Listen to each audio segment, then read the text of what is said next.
Everyone, welcome back to another episode of Already Overbooked. Today we're diving into Alone Together by S.S. Fitzgerald.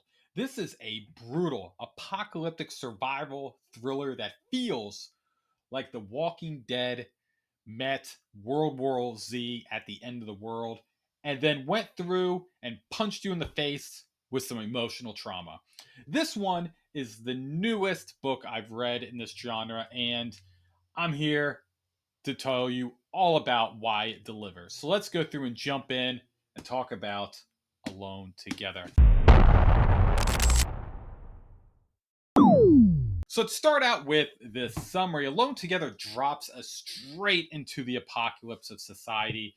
A terrifying contagion has swept across the globe, transforming a huge chunk of the population into hyper violent, aggressive predators. We're talking mindless rage, not just your standard zombie fare that's slow. No, these are crazy, like 28 weeks later.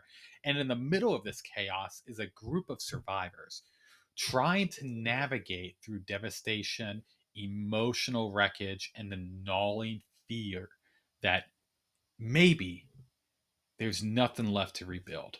The story doesn't just follow one main character, it's more of an ensemble cast, and you get deeply invested into their relationship, their past regrets, and how far they're willing to go to stay human in this inhumane world.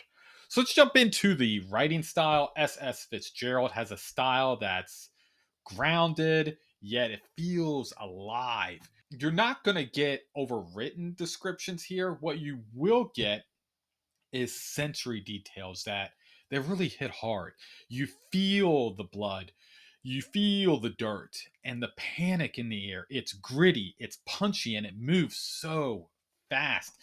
The dialogue is believable and the pacing is relentless without feeling rushed. So let's jump into the themes and tones. At its core, Alone Together is about survival, but not just physical, but also emotional endurance. It has the grief, the loyalty, the trust, and the isolation that these people have to go through to survive. There's also a moral decay in the story. There is a underlying thread of hope throughout this whole story.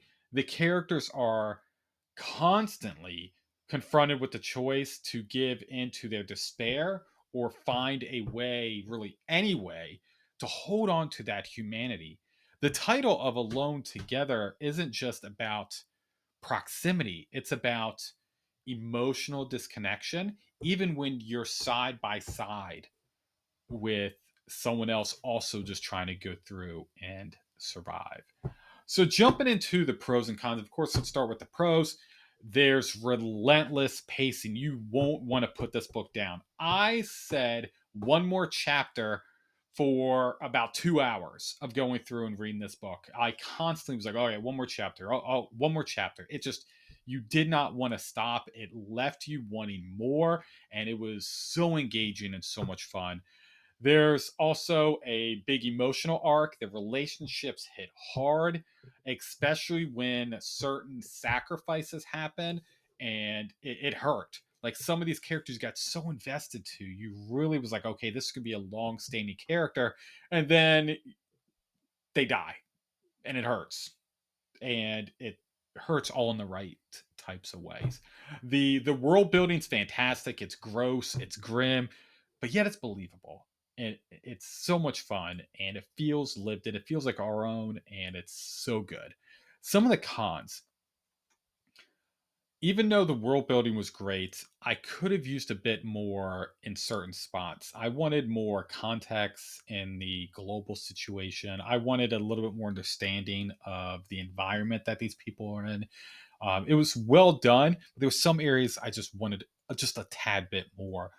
Some characters are stronger than others within the story. There's a few characters felt more like cannon fodder than having full fleshed out arcs. There was some people I'm like, oh, okay, this person feels very two-dimensional.